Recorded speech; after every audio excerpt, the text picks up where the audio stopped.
성전의 파괴와 이 마지막 날에 대해 말씀하신 주님께서는 이제 이어서 예루살렘의 멸망과 이 마지막 날의 여러 징조들에 대해서 말씀하십니다. 20절에서는 너희가 예루살렘이 군대들에게 에워싸이는 것을 보거든 그 멸망이 가까운지를 알라라고 말씀하십니다. 여기서 그 멸망이라는 것은 1차적으로는 주 70년에 로마의 티투스 장군에 의해서 예루살렘이 함락당하고 완전히 파괴당한 그 사건을 말하고 있습니다. 예수님께서는 지금 이 말씀하시는 시점에서 몇 년 후에 로마의 군대가 쳐들어와서 예루살렘이 포위당하고 결국에는 무너지게 될 그 사건에 대해서 말씀하시는 것이죠. 그리고 실제로 말씀하신 대로 이렇게 이루어집니다. 그런데 이제 오늘 본문에서 중요한 것은 이제 곧 일어나게 될 예루살렘의 멸망에 대하여서 예수님께서 말씀하셨고 그 말씀하신 대로 이루어지거든요.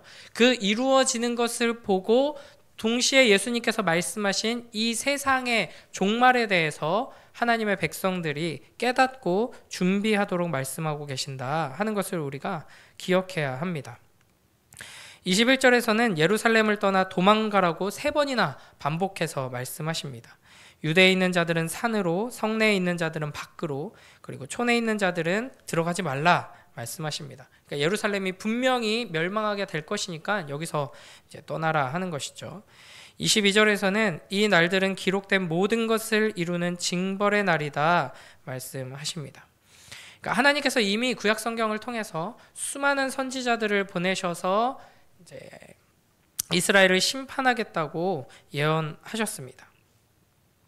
이스라엘을 심판하시는 이유는 이미 율법을 통해서 언약을 맺으시면서 명령하신 그 말씀들에 이스라엘이 계속해서 어겼기 때문에 경고하시고 계속 말씀하신 대로 경고하시다가 이제 말씀하셨던 대로 심판을 내리겠다 하신 것인데요. 끝까지 이스라엘은 돌이키지 않았죠. 그래서 하나님의 그 마지막 경고, 말씀하셨던 그 심판이 이제 온전히 성취되는 날이 된다 하고 말씀하고 계십니다. 그렇기 때문에 이스라엘 백성이 이제 해야 할 일은 뭐 돌이키고 회개하고 뭘 이제 준비하고 뭐 이게 아니라 그냥 도망가라 라고 말씀하시는 것이죠. 23, 24절에서는 그날이 얼마나 끔찍하고 이제 비극적인 일이 일어나게 될 건지 말씀하십니다. 아이벤 자들과 젖먹이는 자들에게 화가 있을 것이다. 그러니까 어떤 이제 전쟁이 일어나고 뭐 재앙이 일어나고 할 때 가장 먼저 가장 크게 피해 입는 이들이 이제 사회적인 약자들이죠. 그래서 이 로마 군대의 무자비한 공격 앞에서 빨리 도망할 수 없는 이들, 가장 연약한 이 산모들과 갓난 아기들이 비참한 죽음을 맞이하게 될 것이다 말씀하십니다. 또 많은 이들이 칼날에 죽임을 당하고 이방에 사로잡혀가게 됩니다. 이런 모든 끔찍한 일들, 환란들이 왜 일어나는가? 이스라엘 백성들이 하나님의 말씀에 순종하지 않고 경고에도 불구하고 돌이키지 않고 계속해서 불순종했기 때문에, 죄악에서 떠나 회개하지 않았기 때문이죠. 하나님께서는 선지자들을 보내서 계속 말씀하셨음에도 불구하고 그 선지자들을 배척하고 하나님의 아들까지도 배척하고 죽였기 때문입니다. 이로 인해 하나님의 진노가 예루살렘에 쏟아지게 됩니다. 그러나 이 진노가 영원히 계속되는 것은 아닙니다. 24절에서는 예루살렘은 이방인의 때가 차기까지 이방인들에게 밟히리라 말씀하십니다. 그러니까 이 재앙이, 예루살렘이 짓밟히는 일이 이방인의 때가 되면 끝난다 하는 것이죠. 이 이방인의 때가 무엇인가? 이방인의 때가 되면 끝난다라는 말씀이 무슨 의미인가? 크게 두 가지로 생각할 수 있는데요.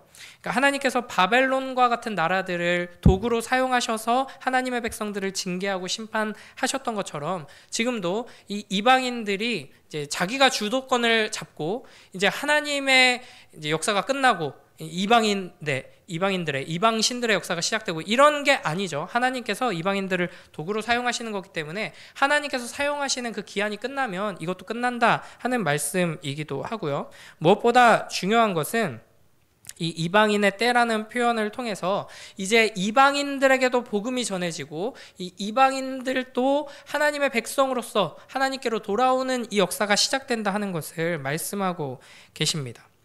그래서 일시적으로는 예루살렘이 초토화되고 시온이 이방인들에게 모욕을 당하고, 그래서 이 하나님의 언약이 이제 완전히 끝난 것처럼, 하나님의 백성들이 이제는 끝장난 것처럼 보이지만 오히려 이 일을 통해서 하나님의 나라가 놀랍도록 확장되는 이 이방인의 때가 시작된다 하는 말씀이죠. 그래서 이 누가복음에서 이어지는 사도행전에서는 이방인들이 구원으로 들어오는 일들이 계속해서 이제 기록되어 있습니다. 예수님께서 예언하시고 경고하신 대로 이 예루살렘은 로마 군대에 의해서 포위되고 이제 함락당합니다. 이 웅장하고 화려했던 성전은 돌 위에 돌 하나도 남지 않을 만큼 처참하게 무너졌고, 수많은 사람들이 죽고 다치고 또 포로로 끌려가게 됩니다. 그러나 이제 예수님께서 이렇게 말씀하신 대로 이런 일이 이루어지는구나, 이루어졌구나 하는 것을 역사 속에서 경험하고 봤던 사람들은 오히려 이 사건을 겪으면서 절망하고 이제 끝장나는 것이 아니라, 예수님의 말씀이 맞았어, 예수님의 말씀대로 이루어지는구나 하면서 예수님에 대한 믿음이 더 굳건해지고 예수님의 말씀을 더 붙들게 되고, 그렇다면 예수님께서 말씀하신 이 마지막 때에 대한 말씀 또한 성취되겠구나 하면서 다시 오실 예수 그리스도를 기다리는 신앙으로 나아가게 된다 하는 것이죠. 지금 우리가 처한 현실에서 마찬가지입니다. 비록 하나님의 이 심판의 경고 아래에서 순종하지 아니하는 이 교회들의 어리석은 모습, 악한 모습으로 인해서 이제 교회가 핍박을 당하고 위태롭게 흔들리고 하나님의 징계를 받는 것처럼 보이는 것을 우리가 보게 됩니다. 그러나 이런 상황 속에서도 여전히 하나님의 선하신 계획이 신실하게 이루어지고 있다 하는 것을 우리는 확인할 수 있습니다.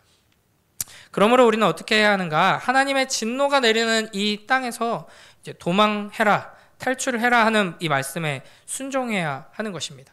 그러니까 어리석게 미련을 가지고 어떻게든 다시 할 수 있겠지, 우리의 힘과 능력으로 우리가 다시 마음을 모으면 다시 예전처럼 막 부흥이 일어날 거야, 이런 생각을 가지기보다는 먼저 하나님의 그 엄중한 진노와 징계 앞에서 이제 도망하는, 되돌아가는 이제 이 세상을 버리고 이제 하나님의 말씀을 붙드는 그 신앙의 태도를 가져야 하는 것입니다. 이 마지막 때를 살아가는 우리 모두가 하나님께서 계속해서 주시는 이 세상과 교회와 성도들을 향해 주시는 이 경고의 말씀에 무겁게 귀 기울이며 그 말씀에 순종하며 하나님의 진노와 저주로 멸망하는 이 땅을 떠나서 참된 믿음과 인내로 주님의 그 말씀을 붙들고 의지하는 우리 모두가 되길 주님의 이름으로 축복합니다. 이어서 25절부터 28절을 보시면은 예루살렘의 멸망에 대한 말씀에 이어서 온 땅에 나타날 징조에 대해서 말씀하십니다.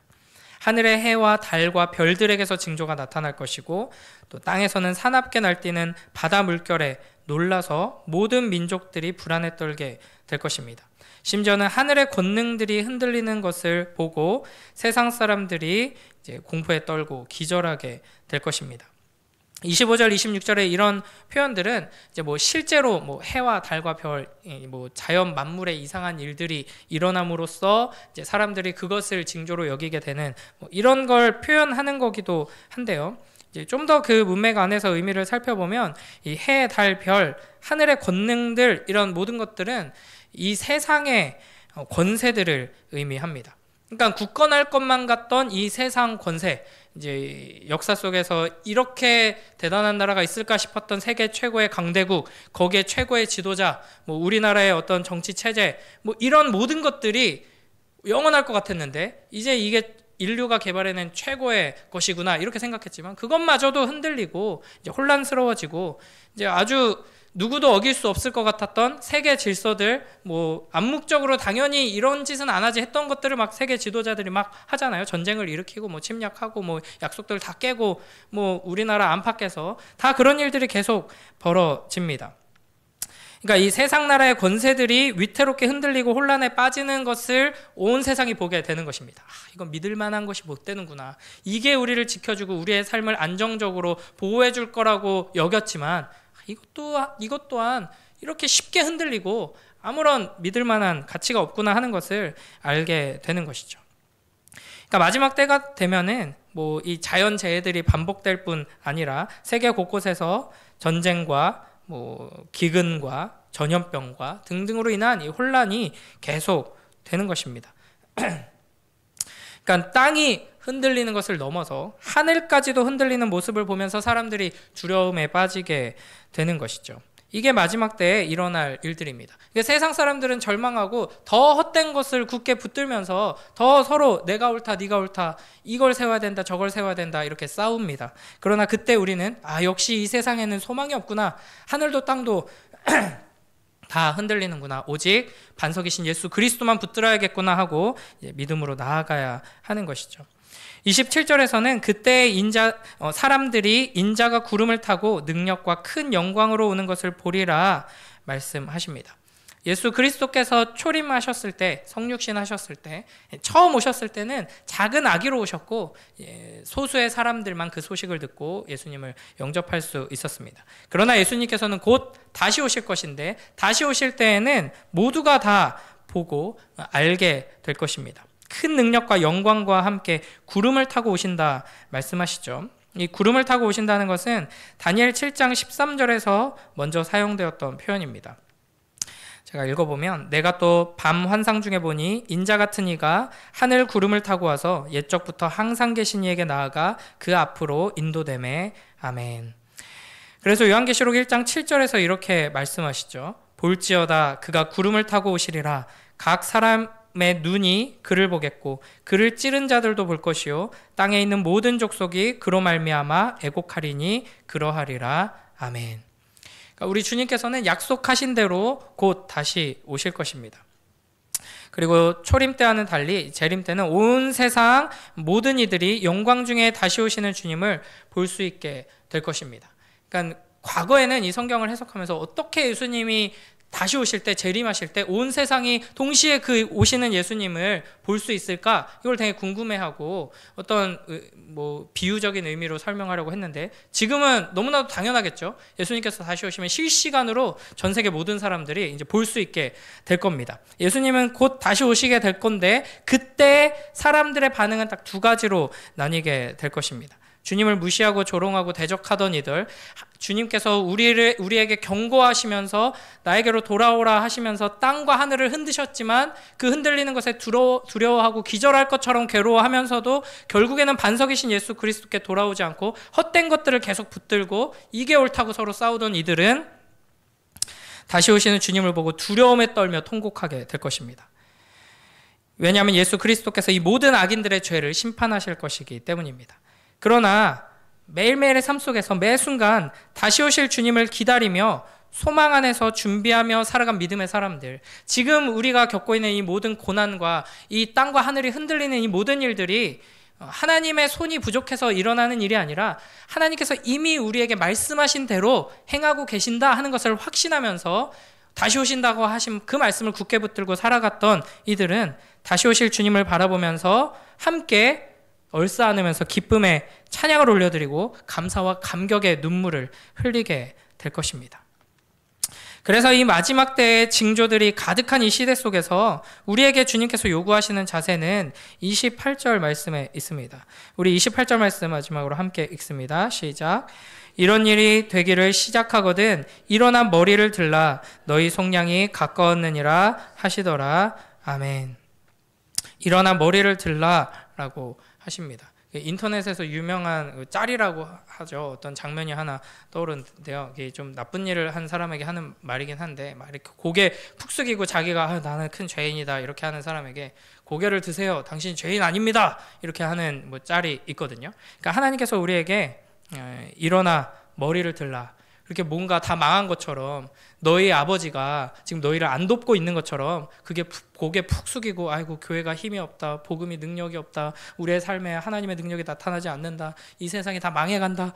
그렇게 살지 말라. 이 세상에 가득한 이 혼란스럽고 어렵고 재앙으로 가득하고 고통에 넘치는 이 모든 것들 하나님이 멀리 떠나 계신 증거가 아니라 오히려 하나님께서 예수 그리스도를 통해 우리에게 말씀하신 그대로 이루어지고 있다는 증거고 너희 왕이 곧 다시 오실 거라는 확실한 증거다. 그러니 일어서서 고개를 들고 당당하게 살아가라 라고 말씀하십니다.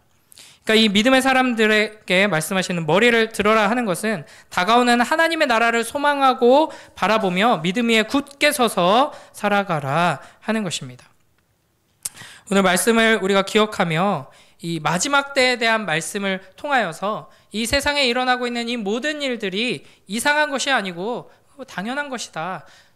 절망하고 실망하는 것이 아니라 오히려 하나님의 살아계심에 대한 확신의 증거로 삼고 이 세상에 소망 없음을 다시 한번 되새기면서 예수 그리스도를 굳게 붙들고 다시 오실 주님을 기대하며 예비하는 복된 삶으로 나아가는 우리 모두가 되길 주님의 이름으로 축복합니다.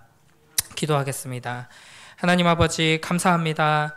이 혼란스러운 시대 속에서 땅이 흔들리고 하늘마저 흔들리는 것 같은 이 세상 속에서 우리가 이 말씀을 붙들고 하나님의 살아계심을 다시 한번 확신하게 하시고 다시 오실 예수 그리스도를 붙들고 소망할 수 있게 하시니 감사합니다. 아버지 하나님, 이 세상 많은 이들이 절망하고 두려워하고 걱정하고 있는 이 시대 속에서 우리는 하늘을 바라보며 다시 오실 예수 그리스도를 소망하며 담대하게 서서 주님의 그 영광을 드러내는 복된 삶을 살아갈 수 있도록 축복하여 주시옵소서. 우리를 통하여서 이 세상이 하나님의 마지막 경고의 말씀을 듣게 하시고 우리를 통하여서 이 세상 사람들이 유일한 소망 되신 예수 그리스도를 만날 수 있도록 우리에게 복 주시고 믿음을 주시고 우리를 통하여서 역사하여 주시옵소서. 감사드리며 예수님 이름으로 기도드립니다. 아멘.